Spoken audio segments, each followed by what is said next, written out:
사랑합니다. 말씀을 시작하며 한 가지 질문을 드리고 싶습니다. 예수님을 만나고 계십니까? 그러면 그 근거는 무엇입니까? 대답하기 조금 어려우시죠? 오늘 함께 읽으신 말씀엔 예수님을 만난 한 사람이 기록되어 있습니다. 그 사람은 맹인입니다. 맹인은 주님을 만났고 그리고 예수님께서 그의 눈을 보게 하셨습니다. 이 맹인을 향하여 동일하게 질문을 하면 어떻게 대답할까요? 당신 예수님 만났습니까? 라고 물으면 이 맹인이 대답하겠죠. 네, 저 예수님 만났어요. 그 근거는 무엇입니까? 예수님께서 제 눈을 뜨게 해주셨거든요.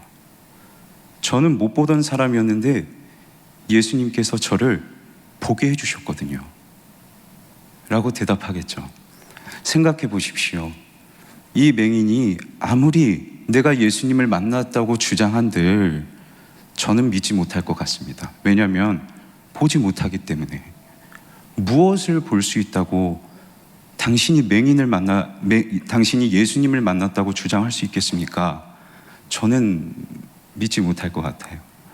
그런데 이 맹인은 예수님을 만나고 눈을 뜨고 보게 되는 분명한 변화를 경험하였기에 예수님을 만난 것이 맞죠. 결국 예수님을 만난다는 것은 어떤 변화를 경험하는 것 아니겠습니까? 그렇다면 주님께서 우리로 하여금 내가 주를 만나고 있다고 고백할 수 있을 그 변화, 나 주님 만나고 있습니다 라고 고백할 수 있게 하실 수 있는 우리에게 주시는 그 변화는 무엇이겠습니까? 이 변화가 무엇인지 저는 오늘 말씀을 통해서 함께 깨닫고 그리고 그 변화를 함께 사모하는 이 예배 자리가 되길 간절히 소망합니다. 오늘 본문 말씀에서 조금 앞으로 건너가면요, 동일하게 예수님을 만난 한 사람의 이야기가 기록되어 있습니다. 이 사람은 우리가 잘 알고 있는 부자 청년이라고 하는 한 관리입니다. 이 관리가 예수님께 나아가서 영생을 어떻게 받을 수 있습니까? 질문하죠. 그리고 예수님께 이렇게 말씀합니다. 예수님께 이렇게 말해요. 나는 어려서부터 모든 계명을 다 지켜왔어요. 나 인정받을 만큼 열심히 율법을 지키며 살아왔습니다 하며 자신의 의로움을 드러냅니다. 그런 그에게 예수님께서 말씀하시길, 너에게 한 가지 부족한 것이 있는데 너가 가진 모든 것을 다 팔아서 가난한 자들에게 나눠주라. 너가 가진 너의 재물을 다 팔아서 나눠주라. 그리하면 하늘에 보화가 있을 것이다. 그리고 와서 나를 따르라. 이 말을 들은 관리가 마음에 심히 근심하다가 예수님을 떠납니다. 내가 가진 것을 보느라 내가 가진 것을 포기하지 못해서 예수님께서 말씀하신 그 하늘의 보좌, 하늘의 상급을 보지 못해요. 이 말씀 다음에 예수님께서 제자들에게 이렇게 말씀하십니다. 예수님께서 십자가에서 순환당하신 것을 예고하시거든요. 인자가 넘겨지고 희롱을 당하고 능욕을 당하고 채찍에 맞을 것이다. 채찍질을 당할 것이다 라고 말씀하세요. 이 연속되는 두 이야기를 한번 우리에게 적용해 보십시오. 적용하면 우리는 우리의 이중성을 고스란히 발견하게 됩니다. 내 것은 넘기지 못해요. 내게 있는 것은 포기하지 못해요. 그런데 예수님은 넘길 수 있어요. 내게 있는 것은 팔을 수 없지만 우리는 얼마든지 예수님을 팔 수 있는 사람이라는 것이죠. 넘겨지고 능욕을 당하고 희롱을 당하고 채찍질을 당하고 모든 동사가 수동태로 기록되어 있습니다. 이것은 그만큼 철저히 예수님께서 당하실 것이라는 것을 의미하고, 바꾸어 말하면 우리 사람이 얼마든지 철저하게 예수님을 포기할 수 있다는 것이겠죠. 누가복음에는 이 순환예고가 총 3번 등장합니다. 그런데 오늘 본문에 기록되어 있는 이 18장에 기록되어 있는 순환예고가 가장 구체적으로 묘사되어 있습니다. 그만큼 우리는 많은 상황을 이유로, 아주 구체적인 상황을 이유로 예수님을 얼마든지 포기할 수 있다는 것 아니겠습니까? 오늘 말씀 앞에서 우리 자신을 한번 돌이켜볼 필요가 있습니다.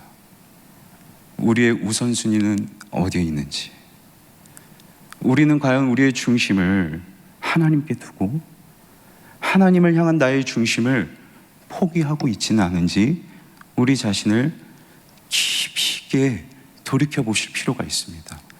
돌이키면 발견하게 되겠죠. 우리는 하나님과 다른 것들을 저울질하면서 수많은 상황을 이유로 언제든 하나님을 포기할 때가 있습니다.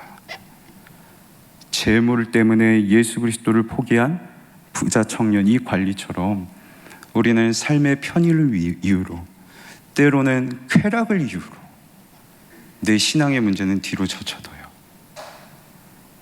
얼마든지 하나님과 관련된 것들은 포기할 수 있어요. 예수님께서 순환을 예고하실 때 제자들이 매우 당혹스러워합니다. 왜 당혹스러워하는지 아십니까? 예수님을 메시아로 믿고 있었는데 그 메시아가 순환을 당하신대요. 이건 그들이 기대했던 메시아의 모습이 아니거든요. 내가 원했던 메시아의 모습이 아니에요. 메시아는 나를 위해서 순환을 당해서는 결코 안 돼요. 그러니 당혹하는 거죠. 내가 원하는 대로 예수께서 일하셔야 되는데, 내가 원하는 대로 예수님께서 역사하셔야 되는데, 내가 원하는 것과 다르게 예수님께서 순환을 당하신대요. 우리라고 다르겠습니까? 우리도 얼마든지 예수님께서 내가 원하는 대로 일해 주시기를 원할 때가 있습니다. 내가 예수님의 종 된 것이 아니라 예수 그리스도께서 나의 종 되어 주셨으면 하는 마음, 이 이중성을 우리는 얼마든지 이 연속되는 말씀을 통해서 발견할 수 있는 것이죠. 결국에는요, 우리는 포기해야 될 것이 무엇인지 분별하지 못하고 바라봐야 할 하늘의 보화를 보지 못하는 맹인입니다. 바라봐야 할 것을 보지 못하는 맹인, 포기해야 될 게 무엇인지 헤아리지 못하는, 포기하지 말아야 될 것을 포기하는 영적 맹인이 우리의 모습이라는 것이죠. 인정하실 수 있겠습니까? 인정하실 수 있겠습니까? 내가 하나님을 믿는데 내가 맹인이라니 인정하실 수 있겠습니까? 내가 맹인임을 인정하는 것은 아주 중요한 문제가 될 수 있습니다.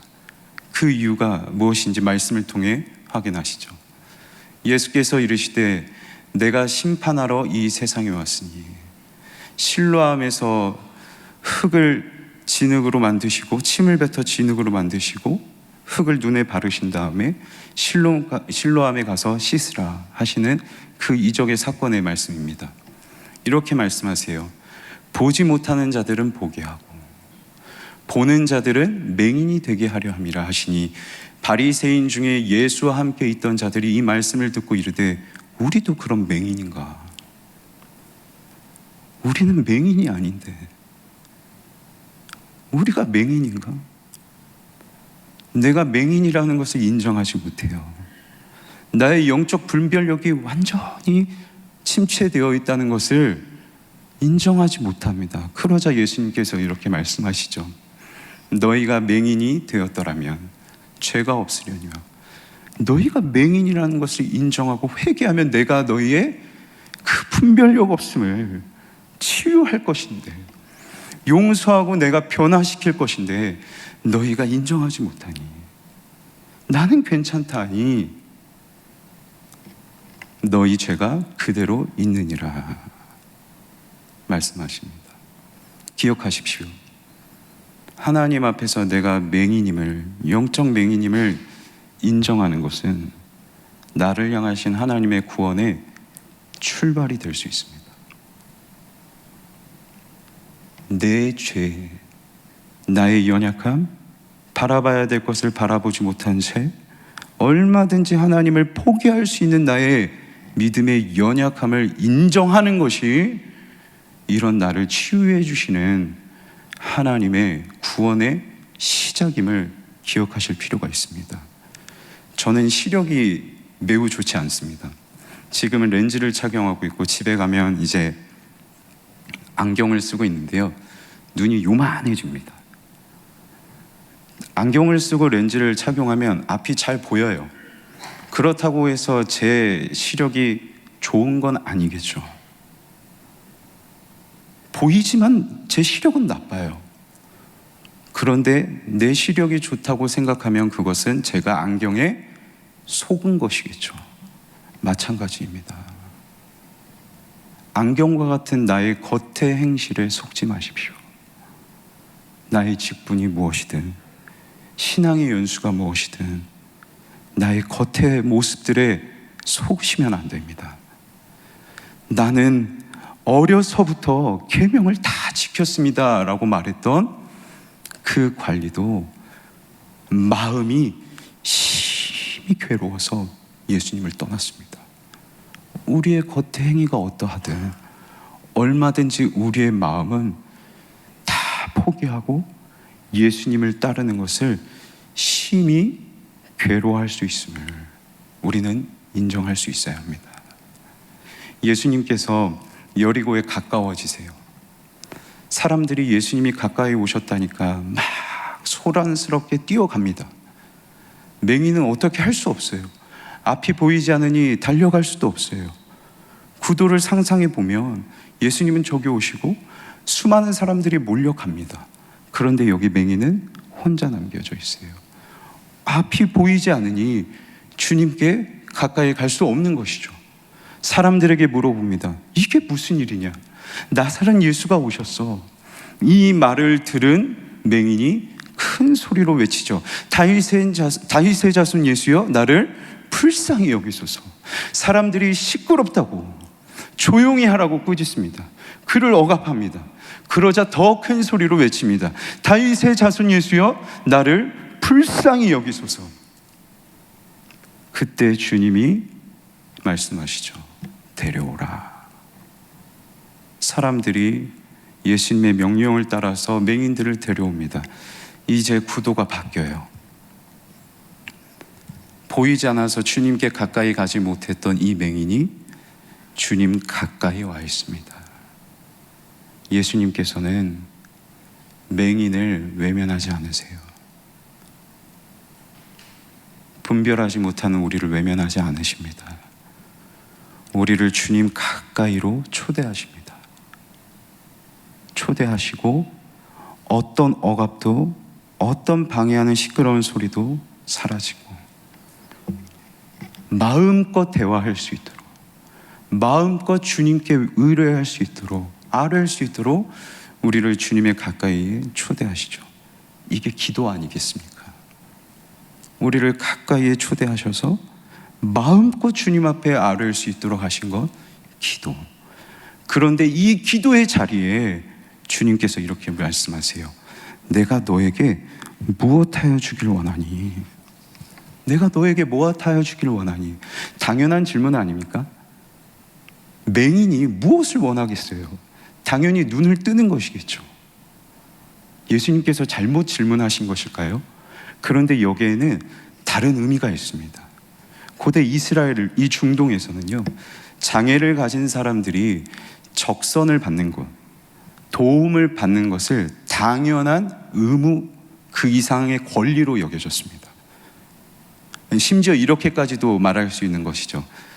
나의 장애 때문에 당신들이 나에게 선을 행할 수 있는 자격을, 기회를 내가 준 거야. 사람들로부터 적선을 받고 도움을 받는 것은 당연한 것이었습니다. 맹인이기 때문에 아무 일도 할 수 없어요.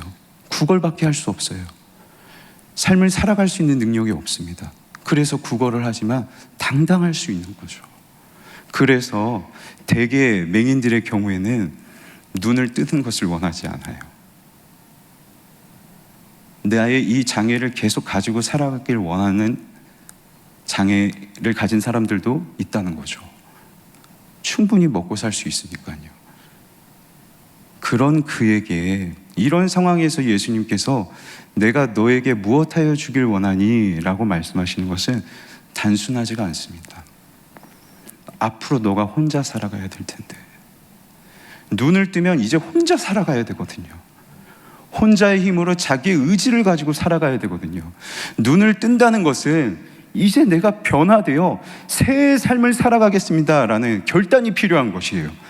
그런 그에게 내가 너에게 무엇하여 주길 원하니? 라고 물으신 것은 너 혼자 살아갈 수 있겠니? 아니면 뭐가 필요하니?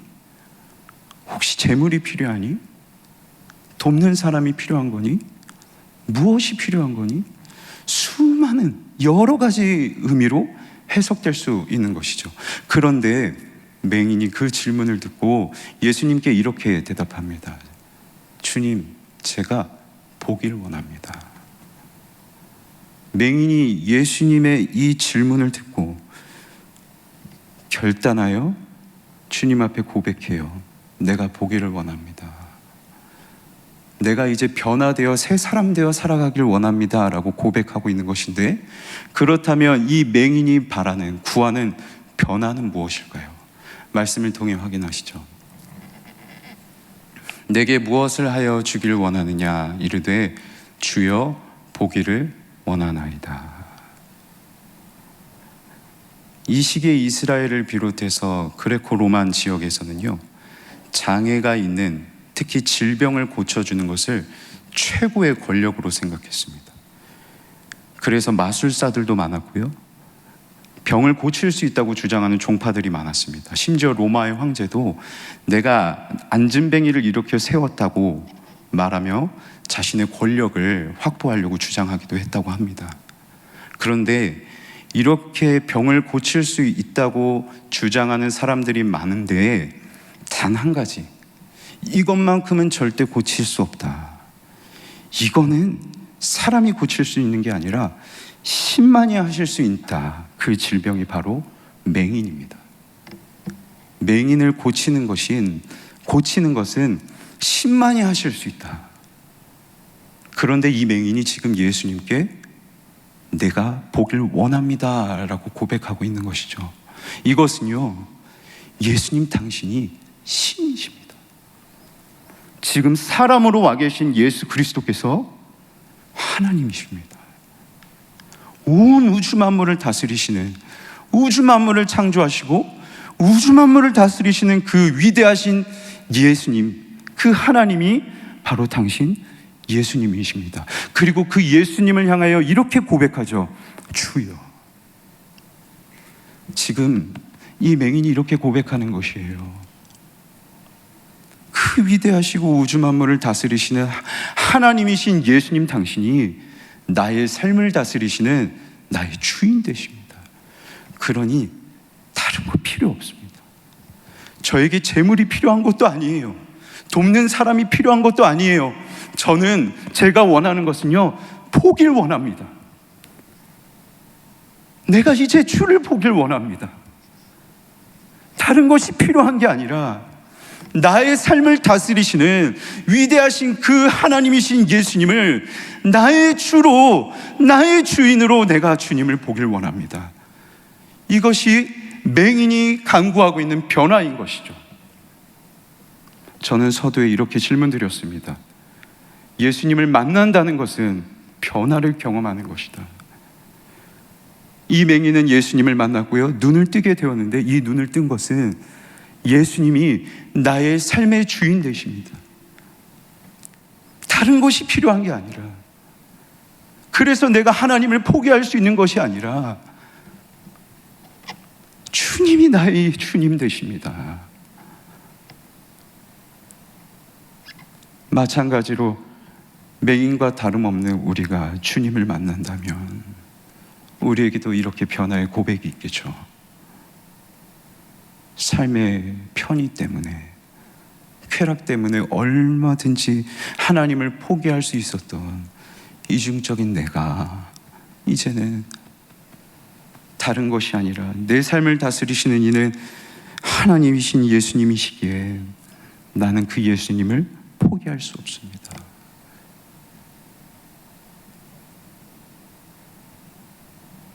주님이 그렇게 우리를 변화시켜 주실 줄 믿습니다. 정말 변화시켜 주실까요? 믿으십니까? 정말 그렇습니다. 그래서 이어지는 누가복음 19장 시작에 역시나 예수님을 만난 한 사람의 이야기가 기록되어 있죠. 삭개오입니다. 그는 재물에 눈이 어두웠어요. 자기 민족을 괴롭히면서까지 나의 재산을 쌓아 올렸어요.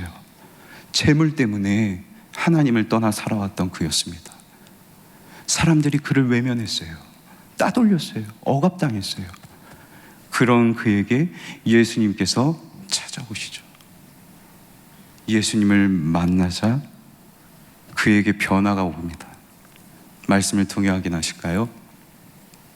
삭개오가 서서 주께 여짜오되 주여 보시옵소서, 내 소유의 절반을 가난한 자들에게 주겠사오며 만일 누구의 것을 속여 빼앗은 일이 있으면 내 갑절이나 갚겠나이다. 재물이 주인 되어서 하나님을 포기하고 하나님을 떠나 살아왔던 그가 이제 예수님을 나의 주인으로 고백합니다.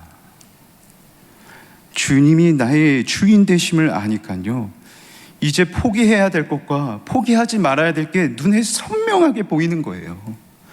어떻게 내가 나의 주인 되시는 그 위대하신 하나님을 포기합니까? 그러니 다른 것들을 포기해야죠. 그래서 내 갑절의 것을 팔아서 갚겠습니다. 이젠 물질이 중요한 게 아니에요. 주님은 반드시 우리를 변화시키십니다. 우리가 주님을 만나면 우리는 반드시 변화됩니다.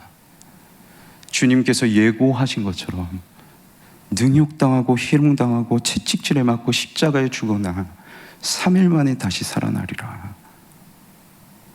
예고하신 것처럼 예수님께서는 죽음에서 살아나셨고 죽음도 이기신, 죽음도 생명으로 바꾸신 그 부활의 능력으로 반드시 우리의 죽어있는 영혼을 오직 나의 주인 되신 하나님만 바라보는, 다른 것들을 포기하고 이제는 내가 주님만 우선순위로 두는 그런 살아있는 영혼으로 주님께서 우리를 반드시 변화시켜 주실 줄 믿습니다. 말씀을 맺겠습니다. 주님은 맹인과 다를 바 없는 우리를 가까이에 두셨습니다. 우리를 곁으로 이렇게 부르세요. 그리고 어떠한 방해 없이 우리의 이야기를 하나님께서 듣기를 원하세요. 무엇을 구해야 되겠습니까? 오늘 우리를 이 가까이 자리로 초대하신 이 기도의 자리에서 우리가 주님 앞에 기도해야 될 것은 무엇이겠습니까? 주님, 제가 주님을 정말 많이 포기해 왔습니다. 심지어 내 자녀들이 주님께 우선순위를 두지 않는 것들을 그냥 종용해 왔어요. 그런 나의 눈을 이제 열어주시고 무엇을 포기하지 말아야 되는지 분별하게 하셔서 내 입술에서 내가 주님을 만나고 있다고, 나의 신앙생활의 어떤 모양 때문이 아니라 내 마음 다하여 나의 주인 되신 예수 그리스도를 따를 수 있다고, 내가 주님을 만났기 때문에 이렇게 우리의 입술에서 확신을 가지고 고백할 수 있도록 주님께서 이 기도의 자리에 저와 여러분의 영혼을 변화시켜 주실 줄 믿습니다.